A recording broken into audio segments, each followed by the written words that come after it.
Olá, graça e paz da parte de Deus, nosso Pai, da parte de nosso Senhor e Salvador Jesus Cristo. Seja com você e com todos os seus. A gente ouve muito falar de conversão, né? Fulano se converteu. Aconteceu uma conversão na vida do sujeito. Mas o que é isso? O que é que vem a ser conversão? Paulo escreveu duas cartas aos Tessalonicenses, o povo da cidade de Tessalônica. Era uma cidade rica, poderosa, cidade importante nesse período, né? E, e Paulo, escrevendo aos Tessalonicenses ainda, ele diz que a mensagem do Evangelho deu fruto aos Tessalonicenses, que eles se tornaram uma referência de boas novas, porque o Evangelho é boas novas. Jesus Cristo é o Senhor da história, é o Senhor do mundo, Ele é a boa nova, né? Ele diz que quem ouve a mensagem e acolheu o Senhor Jesus como Senhor da sua vida, esse se converteu. Portanto, a conversão é uma mudança de direção, é uma mudança de pensamento, é uma metanoia, é uma mudança de valores, não é? O Evangelho convoca essa conversão ali aos Tessalonicenses, né? Aqui, ó, no primeiro capítulo, versículos 8 e 9, Paulo diz assim: partindo de vocês, o Evangelho chegou na Macedônia e na Acaia. Vocês se converteram dos ídolos ao Deus vivo e verdadeiro. E vocês estão esperando do céu a seu Filho, a quem Deus ressuscitou dos mortos, a saber, Jesus, que nos livra da ira vindoura. Os tessalonicenses eram idólatras. Eles adoravam muitos deuses, não é? Tinha Deus do sol, Deus da água, Deus do fogo, Deus da floresta, tinha Deus para todo lado, tinha ídolos para todo lado, tinha imagens para todo lado. E eles deixaram a idolatria. E Paulo, ele fala muito disso, de idolatria, né? Se você pegar Atos, capítulo 17, versículo 16, Paulo diz assim, olha, percebendo a quantidade de deuses, não é? Que ali havia, Paulo ficou indignado e chega a dizer, olha, vocês, eu vim anunciar, eu vendo os muitos altares que vocês têm aqui, notei um que é um altar ao Deus desconhecido. É esse Deus que vocês adoram sem conhecer que eu venho anunciar, disse Paulo ali, não é? E em Romanos capítulo 1, ele fala também que a raça humana, o ser humano, não é? Quando se envolve em idolatria, ele troca a glória de Deus por uma imagem de deuses animados, de bichos, de animais, não é? De quadrúpedes, trocando a glória do Deus Criador. A humanidade trocou a glória do Deus Criador pelos ídolos. E em 1 Coríntios capítulo 8, Paulo diz que o ídolo nada é, porque há um só Deus e Pai, que é Jesus de Nazaré, que é Deus Pai, que é Filho, que é Espírito Santo. No capítulo 10 de 1 Coríntios, ele diz, sacrificar aos ídolos é sacrificar aos demônios, porque há uma ação demoníaca na idolatria, não é? E nós devemos adorar o Criador e não a criatura. Mas nós criamos deuses, inventamos nossos próprios deuses e o ídolo é obra da imaginação humana. Paulo diz, ele nada é no mundo, não é? Mas nós, seres humanos, somos seres adoradores. O ser humano é um ser adorador. E aí, quando nós adoramos, quando nós servimos, quando nós confiamos, quando nós devotamos lealdade, sacrifícios àquilo que não é Deus, nós nos tornamos idólatras. É isso que chama-se de idolatria, não é?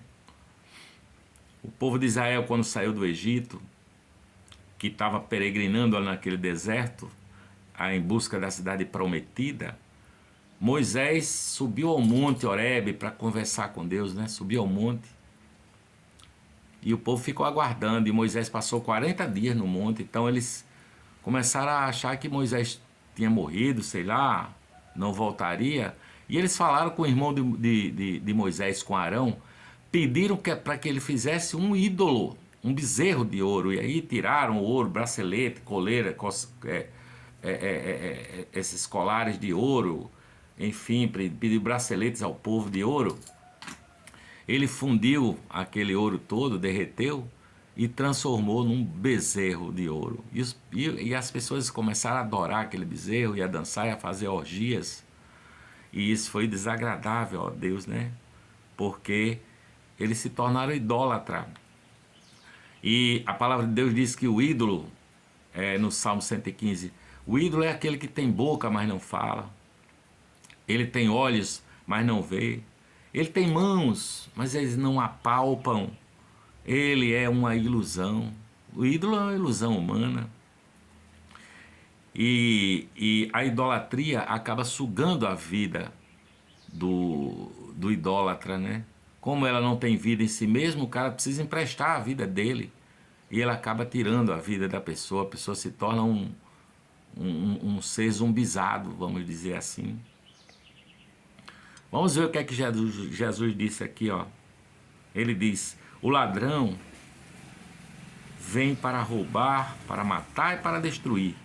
Mas eu vim para que vocês tenham vida e a tenham com abundância. Ainda no Salmo 115, quando fala desses ídolos que tem boca, mas não fala, tem mãos, mas não apalpam, tem pés, mas não andam, ele diz: tornem-se semelhantes aos ídolos aqueles que os adoram, porque por trás de todo ídolo tem uma força maligna, não é? Tem uma força demoníaca que acaba sugando a alma do idólatra. E aí você fica pensando que o ídolo é só imagem de escultura. Hoje em dia, praticamente a gente tem muito pouca imagem de escultura para adorar, né? Hoje em dia, existem outros ídolos que são igualmente perigosos e poderosos neste mundo, né? Por exemplo, tem um que é o amor ao dinheiro, né? Segundo a palavra, o amor ao dinheiro é a raiz de toda espécie de males. E existe um demônio que é colocado o nome de Mamon, não é? É colocado de Mamon. E Jesus diz que ninguém pode servir a Deus e a Mamon. Ninguém pode servir a dois senhores. E nesse mundo capitalista que nós vivemos, você há de convir que o dinheiro é um ídolo. As pessoas matam por dinheiro, as pessoas fazem qualquer coisa por dinheiro, se prostituem por dinheiro, as pessoas passam por cima das outras por dinheiro, não é? E esse dinheiro gera também um outro ídolo que é poder. O cara quer dinheiro para ter poder. E o poder é um ídolo. Poder é um ídolo poderoso, digamos assim, não é? Não é à toa que esses grandes presidentes de países, eles guerreiam, eles querem ter o poder, eles querem dominar, eles querem conquistar à força terras de outros povos, né? E o capitalismo acaba virando quase que uma religião, né? Idólatra, sabe? Tem uma outra idolatria muito presente no tempo de hoje, é a idolatria da beleza, né? As pessoas estão idolatrando o seu corpo, então vamos puxar para cá, vamos cortar aqui, vamos ajeitar nariz, e nunca se satisfaz. Eu preciso botar encher a minha bochecha, eu preciso tirar os meus pés de galinha, e preciso botar uns peitos maiores, e assim as pessoas vão se desfigurando, vão se tornando coisas, vão se coisificando. Porque dinheiro é bom para você resolver seus problemas, para você ajudar quem está necessitado, mas dinheiro não trata da angústia da alma humana, dinheiro não cura a angústia, dinheiro não cura nossas doenças, não é? Então, é preciso se converter dos ídolos para Jesus Cristo de Nazaré. É preciso que haja essa mudança de mente, porque Deus Ele é Ele que doa a vida, não é? Ele é o Deus vivo, Jesus de Nazaré é o Deus ressurreto. Portanto, não faça a imagem do seu Deus, como está escrito na Bíblia, não faça nenhuma imagem do seu Deus, porque Deus é invisível, Ele é Espírito, e importa que os seus adoradores o adorem em espírito e em verdade. A única imagem de Deus que nós podemos, que pôde ser vista na história, a única imagem de Deus que pôde ser refletida e vista nos olhos humanos, é Jesus de Nazaré. Ele é a única imagem de Deus. Ele é aquele de quem João diz no Evangelho de João, não é? E o Verbo se fez carne, a palavra se fez carne e habitou entre nós. E nós vimos a sua glória como a glória do unigênito do Pai, cheio de graça e de verdade. Nele estava a vida, e a vida era a luz dos homens. Foi Ele que criou todas as coisas. Ele veio para os seus e os seus não o compreenderam. Mas a todos quanto o receberam, deu-lhes o poder de serem feitos filhos de Deus aos que creem no seu nome, os quais não nasceram da vontade da carne, nem na vontade do homem, nem na vontade de ninguém, nem da própria natureza, nem do acaso, mas da vontade de Deus. É o que diz a palavra. Esse texto está no capítulo 1 do Evangelho de João. Então ele se encarnou, não é? Jesus é Deus encarnado.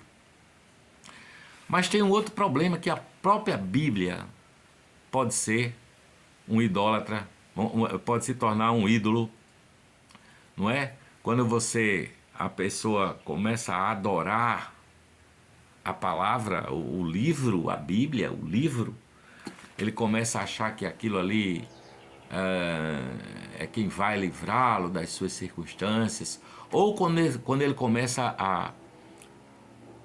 a pedir a Deus para resolver os seus problemas e tal, e ele vive nessa de, olha, eu vou dar o meu dízimo que é para Deus não ficar com raiva, para eu não roubar a Deus, e ele começa a tratar Deus também de uma forma idólatra, como se Deus fosse um provedor das suas circunstâncias mais terrenas, não é?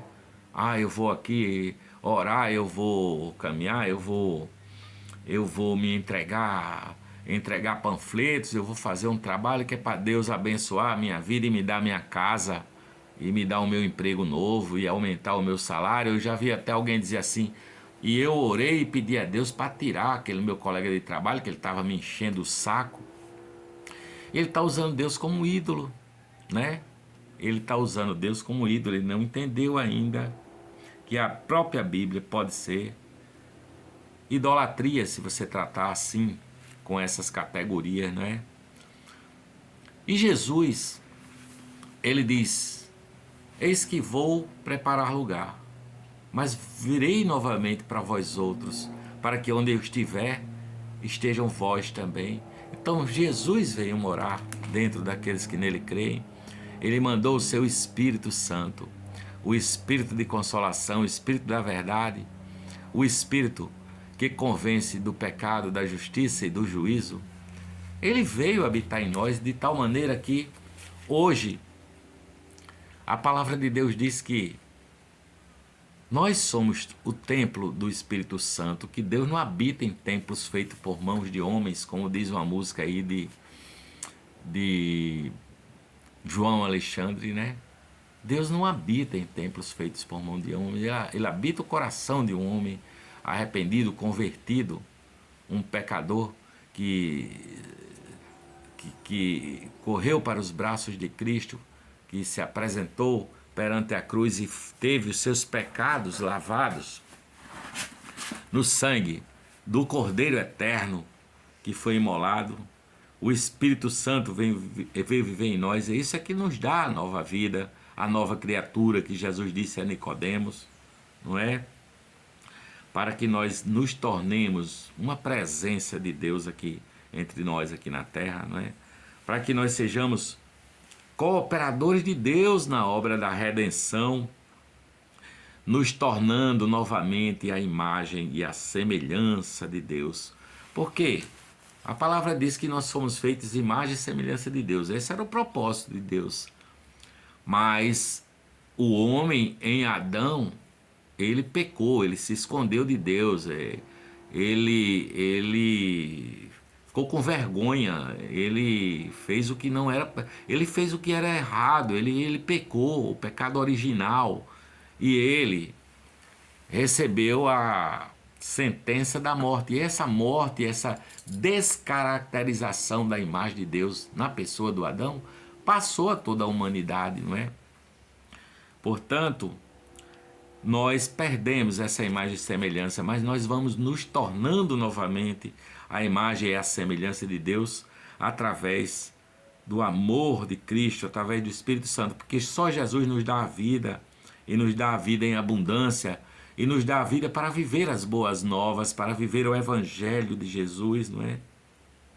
Jesus Cristo, Ele é o verdadeiro Deus ressurreto, e essa mensagem, como foi dito dos apóstolos, quando eles chegaram lá em Tessalônica, as pessoas disseram: olha, chegou aqui os caras que estão virando o mundo de ponta cabeça.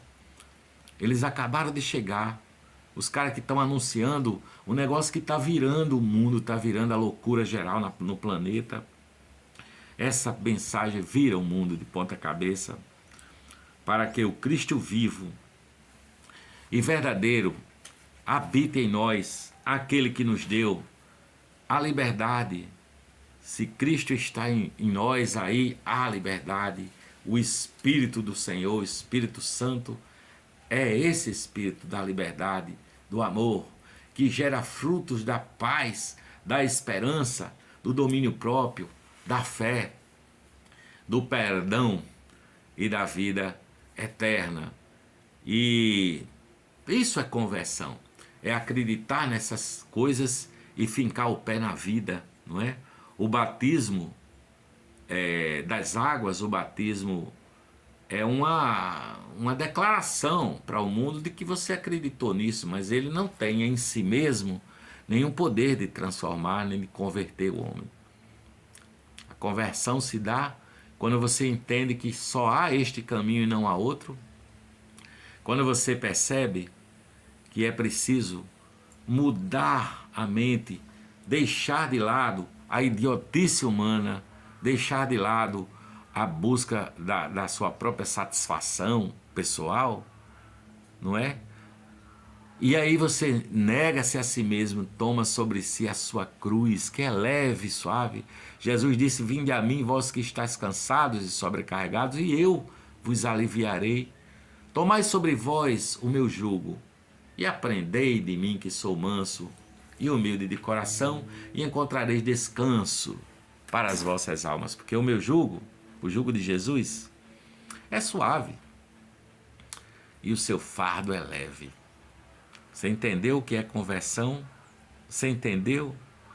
Então converta-se dos ídolos da sua vida, seja ele de pedra, de mármore, ou seja ele de ideologias, tá? De ideias.